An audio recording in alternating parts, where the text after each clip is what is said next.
another What's for Dinner video, and I thought I would have Mark and Peggy in the intro today. She yawned already. Yeah, I don't know why Peggy's here. Mark is here because he often cooks some of the meals, as you will see if you've watched these videos before. But yeah, we have got 4 delicious dinners that we had this week. 2 made by me, 2 made by him, and they're all gluten-free.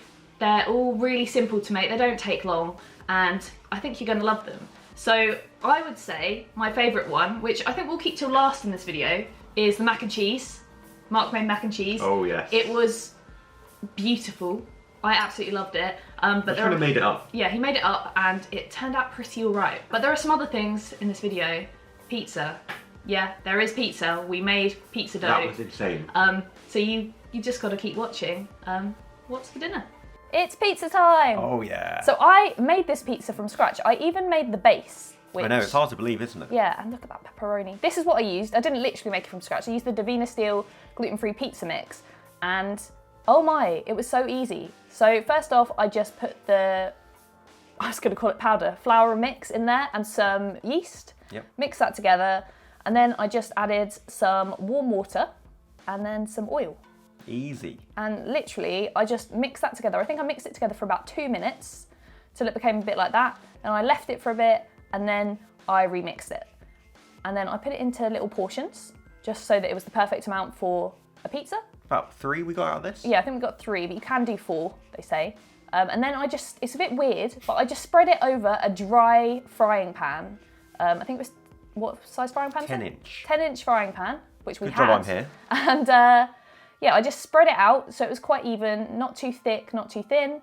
And then I just heated that on the hob for like 3 minutes. Yeah. Which, it just seemed weird to me that that's what was happening, but it just did. And then I flipped it and I just pressed it down, as you can see, so that it was all cooked on the bottom and left it on there for 1 minute and that was it. And then, so I did that again for another one and then topped my pizzas with a nice sort of tomato sauce that I made with some passata and some herbs, which is really simple. You never need to buy a pizza sauce in a supermarket. No. You can just make your own. Really simple and delicious. I added some chopped up mozzarella, which actually Mark chopped for me. No problem. That's what I'm here for. Yep. Tried to make it look pretty. And then I used this pepperoni, which is low FODMAP. It's got no onion and garlic in it, and it's really, really nice. It says hot and spicy. I don't think it's too much. So not really. It's perfect, really. I also sprinkled on some oregano and... oh, I didn't know you did that. It did taste nice. And then I sprinkled on some Parmesan, which I just thought... More Parmesan? Yeah, I just kind of fancied it. And then I also oiled the crust, just because I was worried it might not go too brown and they recommended it. So this just made it crisp up a bit. That looks like our good quality olive oil. Yes. Like it looks nice and yellow. Yeah, it was. Always use good quality olive oil, I think. And then I just drizzled a bit. For me. Yeah, drizzled a bit of oil on top. Oh. Put it in the oven for, what, 10 minutes? And they were done. So good. It was amazing. And I can eat gluten, and I have to say that is one of the best bases. Yeah. And I also made some garlic pizza bread with the other bit of batter we had left. But oh yeah, that is in here. Is that going to be in here? Oh my God, I didn't realise you took a picture. Or you filmed it. We'd eaten half of it, so I only filmed half of it. That's why you're seeing it very close up. But it worked really, really well. I used some garlic infused oil and some butter and some herbs. And you also made this as well. I did. So this is like a sort of peri-peri chicken with rice kind of thing. A bit like homemade Nando's. Yeah, homemade Nando's to us. And it was... Oh, that was good. It was divine. I got involved a bit here. Yeah, Mark just loves to... There's me. He loves to meddle. I thought I'd leave this in because, like, I always say, oh, butterfly chicken, but I never really show how to do it. Yeah, so literally you just go down the middle. So you kind of push down on it and just cut through it. Be careful of your hands. Obviously there's not more chicken as a result, but it feels like there is. It does feel like there is. So then it was a case of... This is like the marinade for the chicken. So it's red wine vinegar. Yep. Oh, supposed to be 30. Well, close enough. Some garlic oil, some lime juice. I'm not sure I can remember everything that's in this, but the recipe is in the description. Chili? That's chili paste. Yep. So just crushed up chilies. Some mixed herbs. See, we can guess between us what it is. That looks like paprika, yeah. Maybe I can remember all this actually. There you go. Yeah, never comes out. It's always really clumpy. Oh, and some asafoetida, which is like sort of almost like an onion replacement. You don't need much though. Yeah, I didn't put that much in there because this is for like 2 butterfly chicken breasts. Oh, that seems to be it. That's not bad. No, you remembered it all. So yeah, give it a good mix. Mix it together. Look, that looks like a good marinade already. Oh, a little bit of salt. Bit of salt. Put any pepper in? No. Oh, you said you don't like pepper Yeah, recently. I don't. It makes me cough. Yeah, so then just marinate it, and I guess you let that sit I didn't let it sit as long as I wanted because we were actually in a bit of a rush. But I would ordinarily let that sit at least an hour. Yeah. But that went on the barbecue just there and then. Oh, and this is something that Mark actually helped me with as well, I think. I know you don't Because like using this thing. I'm terrified of this thing. I know you've got a safety thing, but I've cut my hand on things like this before. I've cut a nail and it wasn't pleasant. So Well, we had one of these and never used it for ages, so I lost the safety thing. And I used to do this without the safety thing, and I cut part of my finger off, and it was horrible. Yeah, so always use the safety thing. Oh, I had one little mini aubergine I've been growing. So I was like, you know what, I'm going to put it in. And they weren't big enough yet. No. So I left it. Oh. So for no reason, There's a bit I of thought, aubergine. you know what, I'm going to put in this tiny baby aubergine in it. Yeah, why not? So that was in there. I don't know if you noticed. I did notice actually. Yeah. It was very nice. So then a bit of garlic oil. Oh, I started taking over here. Obviously I knew the aubergine was in there because I cooked it. So I fried that all up. Turmeric. I put some turmeric in for the yellowness of the rice. A bit of cumin, a bit of paprika. Yeah. Mixed it all. Don't know what that was. Yeah, I don't know what that was. There might have been some salt. And then I think there was a bit of chili. Chili paste, yeah. And then a tin of chopped tomatoes, and just let that cook for a little bit. Add a little bit of water, and then you add your rice, and you just let the rice cook in that. And you think it's never going to do anything, but it does. And it reduces massively, and that means the rice is really well cooked and also full of flavour. Yes. And then when it has reduced, I kind of like to try and fry it a bit. Yeah, so we leave it for a bit so it almost catches on the pan. Yes. And then you do get the odd crispy bit. I did see some chives in there as well. Yeah, and there's the chicken done, straight off the barbecue. I just cut it up. And then all that's left to do is serve up. And you did serve this one up. You said to me the other day I served one of these up. Because I always feel like I do it. No, I served this up. Expertly done. Yeah, I remember placing the chicken on. You'll see that in 2 seconds, how well I placed that chicken on. Oh! Look at that. What a beauty. I think it looks quite nice. That chicken has so much flavour in it. Yeah, well, it just works really well. I'm out there in the rain now barbecuing. Yeah, we do it all the time. And then, obviously, a little bit of rocket. And that was good. That was so nice. That was really, It's not that spicy, is it? No, it's not. You can make it spicier if you wanted to, but I didn't really feel like we needed spice, so... No. And here is my salmon fish cakes. These were amazing. Like, really good. I wasn't really even expecting you to make these, and I came through and was like, There was a lot of stages to it, but none of it's hard. No, okay, tell me. Here's a montage of me peeling potatoes. Wow. What do you think? You're a great potato peeler. Should be your job. This is why I don't make this that often, because I hate peeling potatoes. Yeah, you're not a veg peeler, are you? Not as much as you do, though. But... Yeah, but you just got to do it sometimes. Yeah, and this is a tip that someone gave us when watching these videos. They said, cut up your potatoes quite thin and they cook quicker when you boil them. Well, they gave that tip. I knew that already. You could have asked me. Yeah, but they said your chunks were a bit too chunky. Oh, oops. So I tried to cut them as thin as possible, but I'm a bit too lazy to cut any thinner.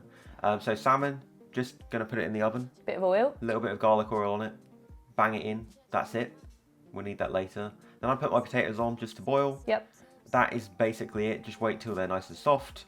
Oh, you can see Salmon's some cakes in the corner. Oh yeah, there. And then drain my potato. And then comes the fun bit. Yep.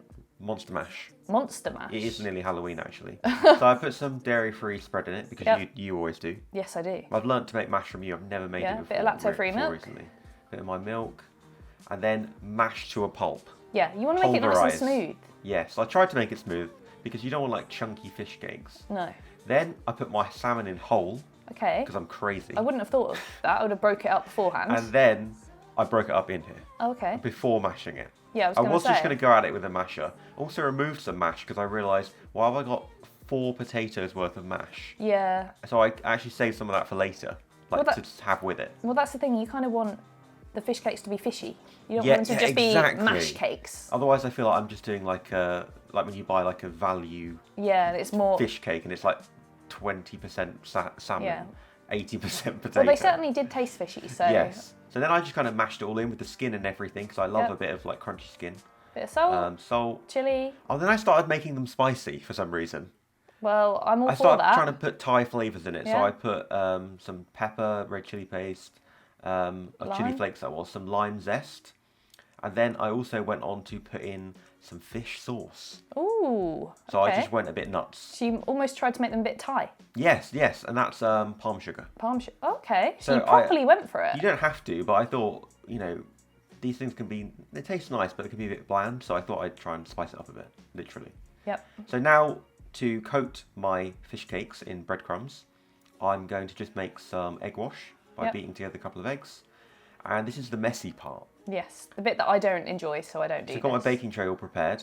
Roll up my fish mixture in the egg, in the breadcrumbs, repeat. And I got about 6 fish cakes out of this, Yes. which I was actually really pleased about. They look really nice already, to be honest. Yeah, I tried to keep them the same size. I don't know how well I did that. Just keep them the same size so they cook about the same time. Yep.